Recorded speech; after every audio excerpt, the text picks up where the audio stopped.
하나님의 말씀은 요한복음 11장 40절에서 44절입니다. 요한복음 11장 40절에서 44절의 말씀을 교독하시겠습니다. 예수께서 이르시되 내 말이 내가 믿으면 하나님의 영광을 보리라 하지 아니하였느냐 하시니 돌을 옮겨 놓으니 예수께서 눈을 들어 우러러 보시고 이르시되 아버지여 내 말을 들으신 것을 감사하나이다. 항상 내 말을 들으시는 줄을 내가 알았나이다. 그러나 이 말씀하옵는 것은 둘러선 무리를 위함이니 곧 아버지께서 나를 보내신 것을 그들로 믿게 하려 함이니이다. 이 말씀을 하시고 큰 소리로 나사로야 나오라 부르시니 함께 읽겠습니다. 죽은 자가 수족을 배로 동인 채로 나오는데 그 얼굴은 수건에 쌓였더라. 예수께서 이르시되 풀어 놓아 다니게 하라 하시니라. 아멘. 기도하시겠습니다. 하나님 아버지 감사를 드립니다. 주님께서 한없이 사랑하시는 자녀들을 하나님의 집으로 인도하시니 감사합니다. 이제 저희들이 기도하고 말씀을 들을 때에 말씀이 바르게 전해지고 들으면서 믿음이 더해지도록 은혜를 내려 주시옵소서. 예수님의 이름으로 기도합니다. 아멘. 예수님께서 부활하신 후에 40일 동안 제자들에게 나타나셨습니다. 그들에게 손의 못자국을 보여주시고 또 성경을 풀어주시고 또 함께 식사하시면서 살아나신 것을 확실하게 증거하셨습니다. 지금이 바로 예수님의 부활과 승천 사이에 해당되는 기간이지요. 그래서 오늘 아침에는 부활의 의미에 대해서 좀 더 생각하면 좋겠습니다. 예수님이 부활하시던 아침에 하늘에서 천사가 내려왔습니다. 그래서 무덤을 막고 있던 돌을 굴려 놓았습니다. 그때의 무덤은 굴이지요. 굴 안에 시신을 넣고 입구를 큰 돌로 막아 놨습니다. 그리고 예수님의 무덤은 그 위에다가 봉하기도 했지요. 그런데 천사가 내려나서 그 돌을 굴려서 입구를 열어 놓았습니다. 그것은 부활하신 예수님을 위해서 그렇게 한 것도 되지만 또 한편 아침에 예수님을 찾아온 여인들을 위해서도 그렇게 한 것입니다. 이른 아침부터 향유를 준비해서 예수님의 무덤을 찾아온 여인들이 있었습니다. 그런데 그들이 걱정을 하지요. 누가 이 무거운 돌을 옮겨줄까? 그런데 예수님의 무덤에 갔더니 벌써 옮겨져 있는 거예요. 깜짝 놀라서 들어갔더니 비어 있었죠. 천사가 그들에게 말을 했습니다. 두려워하지 말라. 예수님은 죽은 자 가운데 계시지 않고 살아나셨느니라. 여기를 보아라. 예수님이 누우셨던 곳이다 하면서 여인들에게 예수님의 부활을 알렸습니다. 그리고 가서 제자들에게 이 소식을 전하라고 말했지요. 그런데 여인들이 이 소식을 전하는 과정이 잘 되지를 않았어요. 마가복음에 보면 이 여인들이 너무나 놀라고 두려워서 아무 말도 못했습니다. 그리고 누가복음에 보면 여인들이 제자들에게 가서 소식을 전했는데 믿지를 않았어요. 허탄한 듯이 배어서 제자들이 믿을 수가 없었습니다. 제자들이 예수님의 부활을 어떻게 믿게 되었습니까? 바로 예수님 자신이 나타나셨을 때 비로소 믿었습니다. 예수님은 부활의 주인공이시기도 하고 죽은 가운데 살아나셔서 만유의 왕으로 영광을 받으셨습니다. 당연히 예수님께서 부활의 주인이시지만 그뿐 아니라 그 부활의 소식을 알려주신 분도 예수님이십니다. 예수님께서 제자들에게 나타나셨을 때 비로소 그들은 예수님이 참 하나님이시라는 걸 믿게 되었습니다. 그래서 의심하던 도마도 나의 주 나의 하나님이십니다 하고 고백을 했지요. 부활에는 예수님이 살아나셨다는 이 사실도 중요하지만 또 이 사실을 제자들에게 보여주는 것 또한 그에 못지않게 중요합니다. 예수님의 부활로 인해서 주님은 사망 권세, 죄악의 권세를 물리치셨습니다. 하나님께서 그를 지극히 높여서 영광의 자리, 하나님의 우편에 앉게 하셨습니다. 예수님은 우리들의 죄를 대신 지시고 그 죄를 도말하셨습니다. 그래서 우리의 모든 죄가 사해지고 죄의 값이 치루어졌어요. 우리들은 하나님과 관계가 화목되고 하나님의 자녀가 되는 길이 열렸습니다. 그런데 그 사실도 중요하지만 그것을 사람들이 믿어야 되잖아요. 믿지 않으면 그 은혜가 삶을 변화시키지 않죠. 그 예수님의 부활을 어떻게 믿게 되었는가? 이 사실도 예수님께서 하신 일이었습니다. 천사들도 아니고 여인들도 아니고 예수님께서 제자들에게 나타나심으로써 이 사실이 비로소 계시가 되었습니다. 로마서 1장 4절에는요. 예수님께서 죽은 자 가운데 살아나심으로 하나님의 아들로 선포되셨다고 말씀합니다. 예수님은 영원히 하나님의 아들이시지만 그 사실을 사람들이 어떻게 알게 되었냐는 것이죠. 사람들이 예수님의 신성을 확실히 알게 된 것은 그분의 부활이었습니다. 부활은 계시입니다. 숨겨져 있던 사실이 제자들에게 밝히 드러났습니다. 그리고 예수님의 참 하나님 되심을 온 세상이 알게 되었죠. 계시라는 말은 원래 아포칼립스라는 말이 숨겨져 있던 것이 드러난다는 뜻입니다. 예수님께서 무덤 속에 숨겨져 계셨죠. 그러나 무덤의 돌이 열리고 예수님이 드러나셨습니다. 그 말 그대로 부활이 계시예요. 숨겨져 있던 예수님이 드러나신 것입니다. 그리고 예수님이 누구신가 참 하나님이시라는 사실도 부활을 통해서 드러났습니다. 계시되었습니다. 그런데 숨겨져 있던 것이 드러났다고 할 때는 그 드러난 것을 보는 사람이 있어야 되잖아요. 아무도 보는 사람이 없는데 드러나도 소용이 없잖아요. 그렇기 때문에 부활이 계시라고 말을 할 때는 부활하신 예수님도 당연히 중요하지만 그 드러난 사실을 보는 증인이 중요합니다. 부활하신 것을 보고 깜짝 놀라는 여인들과 제자들, 그리고 부활을 믿고 나가서 선포하게 되는 그들의 역할도 중요한 것이죠. 예수님의 부활에 있어서 그들의 역할은 없습니다. 온전히 하나님의 일이고 예수 그리스도의 하시는 일이에요. 그러나 하나님은 크신 은혜로 그의 제자들과 그 여인들이 부활의 드라마에 참여할 수 있도록 하여 주십니다. 그리고 그들이 부활을 믿고 그 소식을 전할 수 있도록 도와주시지요. 오늘의 말씀은 나사로의 부활에 대한 본문입니다. 이 나사로의 부활은 예수님의 부활을 어느 정도 미리 보여주는 기능이 있죠. 나사로가 묻혀있던 무덤도 굴이었습니다. 앞에 큰 돌이 막혀 있었어요. 예수님께서 말씀하십니다. 그 돌을 굴려 놓아라. 그 누이 되는 마르다가 주님 나흘이나 되어서 냄새가 납니다 하니까 예수님께서 40절에서 이렇게 말씀하십니다. 예수께서 이르시되 내 말이 내가 믿으면 하나님의 영광을 보리라 하지 아니하였느냐 하시니, 하나님의 영광, 죽은 나사로가 살아나는 것도 하나님의 영광을 보여줍니다. 그런데 예수님께서는 이 대목에서 다른 사람들은 아직 생각하지도 못하는 것을 미리 보고 계십니다. 그것은 뭐냐면 이 무덤이 열리고 죽은 자가 나오는 이 광경이 바로 예수님께서 부활하시는 광경을 예고해 주는 것과 비슷한 것이지요. 예수님도 무덤 속에 누이시고 돌로 막아 놓았습니다. 하나님께서 말씀하십니다. 그 돌을 옮겨 놓아라. 그리고 하나님께서 예수 그리스도를 죽은 자 가운데서 살려서 무덤 바깥으로 나오게 하시지요.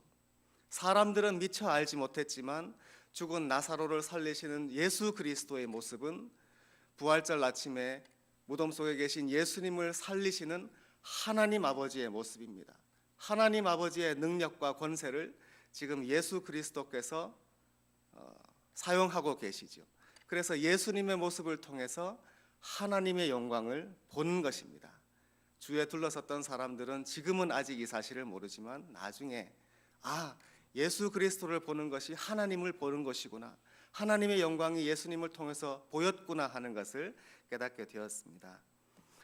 41절에는 돌을 옮겨 놓으니 예수께서 눈을 들어 우러러 보시고 이르시되 아버지여 내 말을 들으신 것을 감사하나이다 기도하셨습니다. 예수님께서 이미 속으로 기도하셨던 것이죠. 하나님 아버지, 나사로가 살아나야 되겠습니다. 이미 기도를 하셨고 하나님 아버지께서는 그 예수님의 말을 들으셨습니다. 그래서 예수님께서 감사합니다 하고 기도를 하고 계십니다.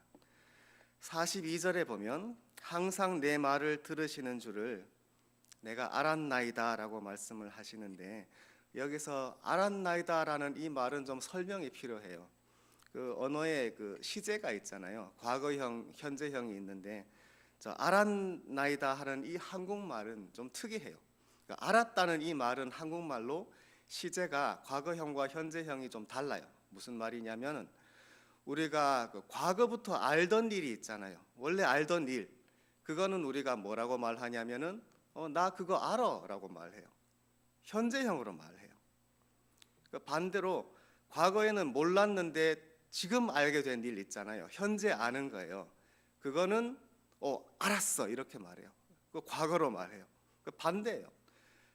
나 알아 현재라고 말하는 거는 사실은 과거부터 알았던 것이고, 알았어라고 과거형이지만 사실은 그건 현재 알았던 거거든요. 반대로 말해요. 그거는 그 안다는 이 말이 워낙 특이한 말이기 때문에 그런 현상이 나타나는데, 42절에서 예수님께서 아버지께서 내 말을 들으시는 줄을 내가 알았나이다라고 말씀을 하시는데, 저거는 원래 원어의 과거형으로 되어 있기 때문에 저렇게 번역을 한 거예요. 그 의미는 뭐냐면 예수님께서 과거부터 아셨던 것이에요. 당연히 그죠? 하나님께서 예수님의 말씀을 들으시는 것을 예수님은 영원 전부터 원래 아셨어요. 그러니까 저 말을 오해하면 안 되고, 그 의미를 살려서 한국말로 번역을 하면 내가 압니다로 번역을 해야 돼요. 하나님께서 내 말을 들으시는 것을 나는 잘 알고 있습니다, 그런 뜻이에요. 그래서 그 의미를 살린 한국말 성경이 있잖아요. 새번역이나 현대인의 성경이나 공동번역에는 압니다로 번역이 되어 있어요. 그런 뜻이죠. 그래서 예수님께서는 이미 다 아시기 때문에 마치 지금 새삼스럽게 알게 된 것처럼 알았어요, 감사합니다, 그런 기도를 드리시는 게 아니에요. 그럼 이 기도는 누구를 위한 기도이냐? 예수님께서 이렇게 기도하시지요. 이 말씀하옵는 것은 둘러선 무리를 위함이니. 지금 나사로가 살아나는 이 자리에 주위에 많은 유대인들이 와 있었어요. 그들은 나사로의 가족을 위로하기 위해서 왔고 또 같이 울어주고 슬퍼하고 있었습니다. 이 많은 사람들을 위해서 기도하시는 것이에요. 부활은 계시라고 말씀을 드렸죠. 나사로가 살아나는 부활도 중요하지만 주위에서 그 사실을 목격하는 사람들이 중요해요. 그 사람들이 보고 깜짝 놀랄 것이고 나사로가 살아났다고 전할 것이에요. 예수님은 그들도 중요하게 생각하시는 것이고 그들을 위해서 기도하시는 것입니다. 그래서 저들이 이 부활을 보고 하나님께서 예수님을 보내셨다는 것을 믿을 수 있도록 그들을 위해서도 기도하시는 것이지요.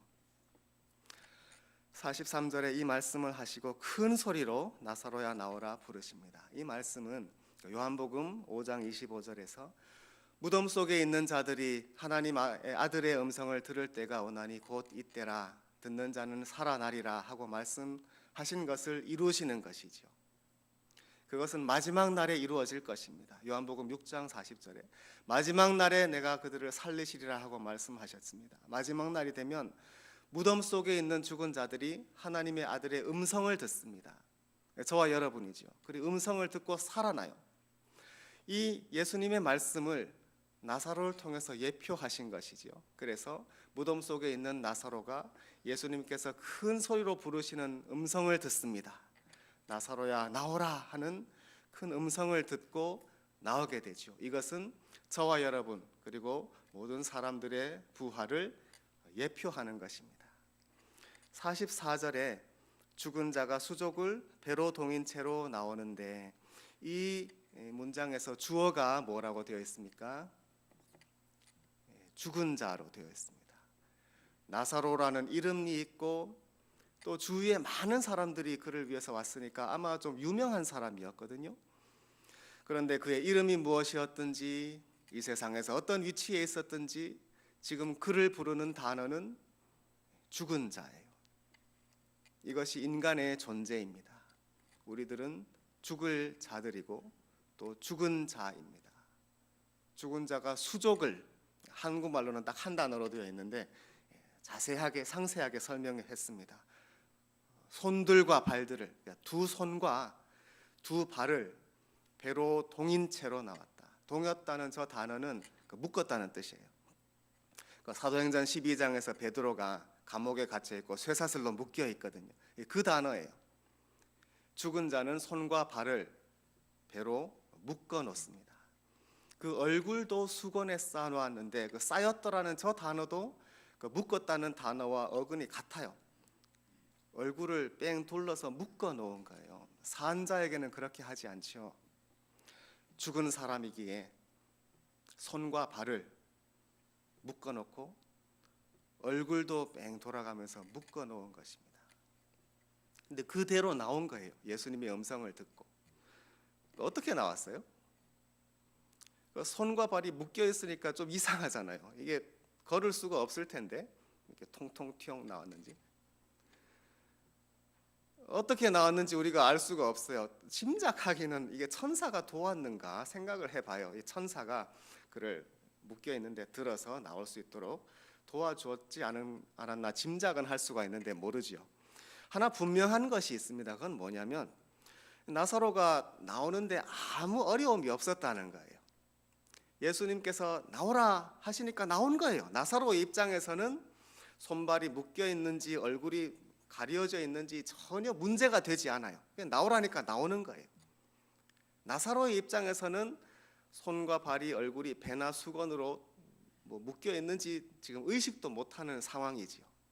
그러면 저 말씀, 손과 발도 묶여 있다, 얼굴도 이렇게 묶여 있다 하는 저 묘사는 그것을 보는 사람들을 위한 것입니다. 보는 사람들을 위한 것이에요. 그것을 보고 깜짝 놀라는 그 사람들의 입장에서 보는 묘사인 것이죠. 그것은 저만큼 부활의 사건이 놀랍고 또 충격적이기도 하고 그만큼 크신 하나님의 영광을 드러내는 사실이라는 것을 우리에게 알려줍니다. 부활은 계시입니다. 부활이라는 단어 자체가 그 안에 이미 계시의 의미를 포함하고 있습니다. 그게 무슨 말인가 하면은 여러분 이렇게 생각해 보십시오. 부활이라는 단어를 누가 씁니까? 어떤 사람이 부활했습니다라는 이 문장을 누가 말하는 것입니까? 부활한 당사자가 말합니까? 그게 아니라 그 부활을 목격하는 사람이 하는 말입니다. 그것은 부활을 보고 예수님이 부활하셨습니다라고 하는 목격자가 하는 말이에요. 그렇죠? 그렇기 때문에 부활이라는 단어 자체가 부활의 당사자가 아니라 부활의 증인, 부활을 보는 사람을 위해서 있는 말입니다. 그렇기 때문에 이 부활 사건에서 예수님의 부활이 중요하고 나사로의 부활이 중요하지만 그뿐 아니라 그 부활을 목격하고 함께 증언하는 사람의 역할이 중요하다 하는 것을 우리들이 알 수가 있습니다. 이 부활은 예수님만의 것이 아니고 모든 사람의 것입니다.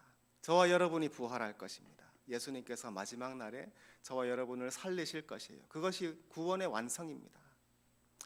고린도전서 15장 20절에는 예수님이 잠자는 자들의 첫 열매가 되었다고 말씀합니다. 첫 열매. 그리고 우리들이 따라오는 열매지요. 우리들도 부활합니다. 23절에서는 부활의 순서에 대해서 말씀을 하시지요. 예수님께서 먼저 부활하시고 그 다음에는 그의 강림하실 때에 그에게 속한 자들이라 저와 여러분이고 하나님의 자녀들입니다. 예수 그리스도에게 속한 사람들은 그의 강림하실 때에 부활해요.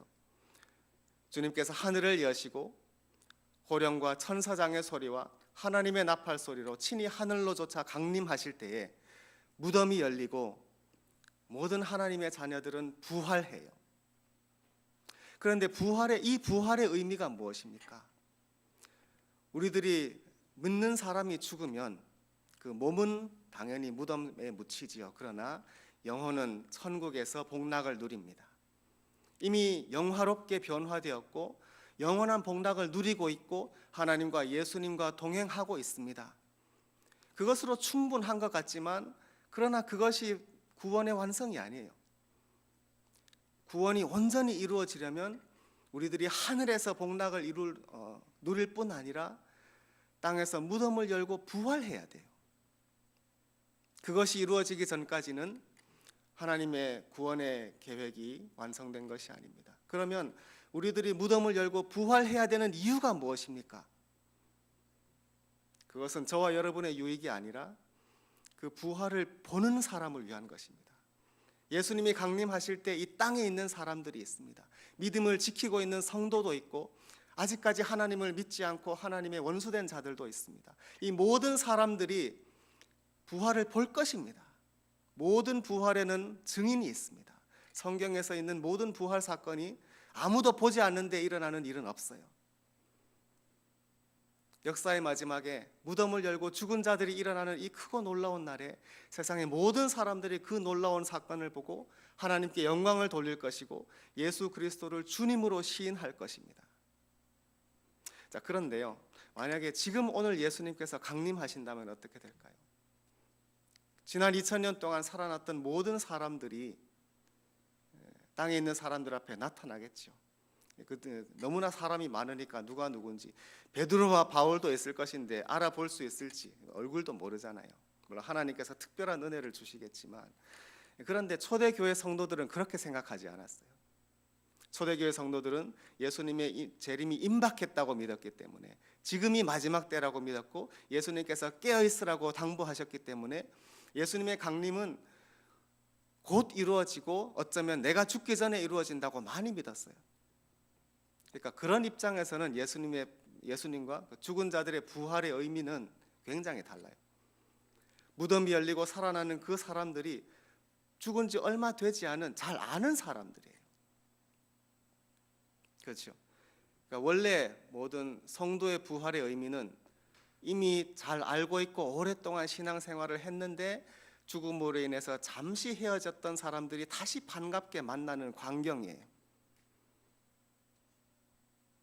그렇게 생각할 때 오늘 나사로의 부활은 우리에게 다시 한번 교훈을 줍니다. 나사로의 누이들 마르다와 마리아는 크게 슬퍼하고 있었습니다. 그들이 예수님께 와서 똑같은 말을 합니다. 주님이여, 주님께서 계셨더라면 내 오라버니가 죽지 아니하였겠나이다. 그러면서 정말로 울어요. 너무나 마음 아프게 우는지라 예수님도 비통히 여기시고 슬퍼하셨어요. 그리고 예수님도 눈물을 흘리셨지요. 그것이 사람의 존재인지라, 아무리 우리가 사랑하는 가족이라도 죽음이 갈라놓으면 헤어질 수밖에 없는지라 예수님께서 그 사실 때문에 눈물을 흘리셨습니다. 이런 상황에서 그 부활의 의미는 무엇입니까? 죽은 자를 돌려받는 것입니다. 사랑하던 가족을 다시 만나는 것입니다. 슬픔이 변하여 기쁨이 되는 것입니다. 그리고 사망 권세가 더 이상 우리들을 나누어 놓을 수 없는 것입니다. 요한계시록 21장 4절입니다. 모든 눈물을 그 눈에서 닦아주시니 다시는 사망이 없고 애통하는 것이나 곡하는 것이나 아픈 것이 다시는 있지 아니할 것이다. 부활은 우리에게 무엇을 계시해 줍니까? 사랑하는 가족, 사랑하는 형제 자매가 잠시 떨어져 있더라도 부활은 우리를 다시 만나서 영원한 기쁨을 함께 누릴 수 있도록 해줍니다.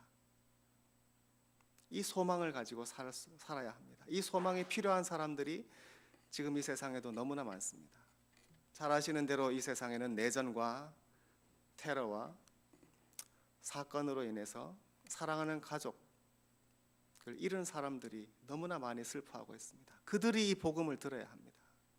예수 그리스도의 부활은 예수님께서 살아나셨다는 사실도 당연히 중요하지만 예수님께서 우리를 부활시키시고 영원한 삶을 주신다는 사실이 중요합니다. 이것만이 소망입니다. 이 소망이 없다면 무슨 소망이 있습니까? 죽음으로 모든 것이 끝이 나고 말 것입니다. 그러나 이 소망이 있기 때문에 비록 이 세상에서 우리들은 아픔과 고통이 있어도 이 부활의 소망을 가지고 산 소망을 가지고 살 수가 있습니다. 이 소식을 전해야 합니다. 너무나 많은 사람들이 아직도 모릅니다. 4년 전에 한국에서 많은 부모님들이 아이들을 가슴에 묻었습니다. 한 번만 더 안아볼 수 있으면 소원이 없겠다고 하는 그 부모님의 마음을 우리가 잘 알 수 있습니다. 부활만이 소망입니다. 예수 그리스도만이 주님이십니다.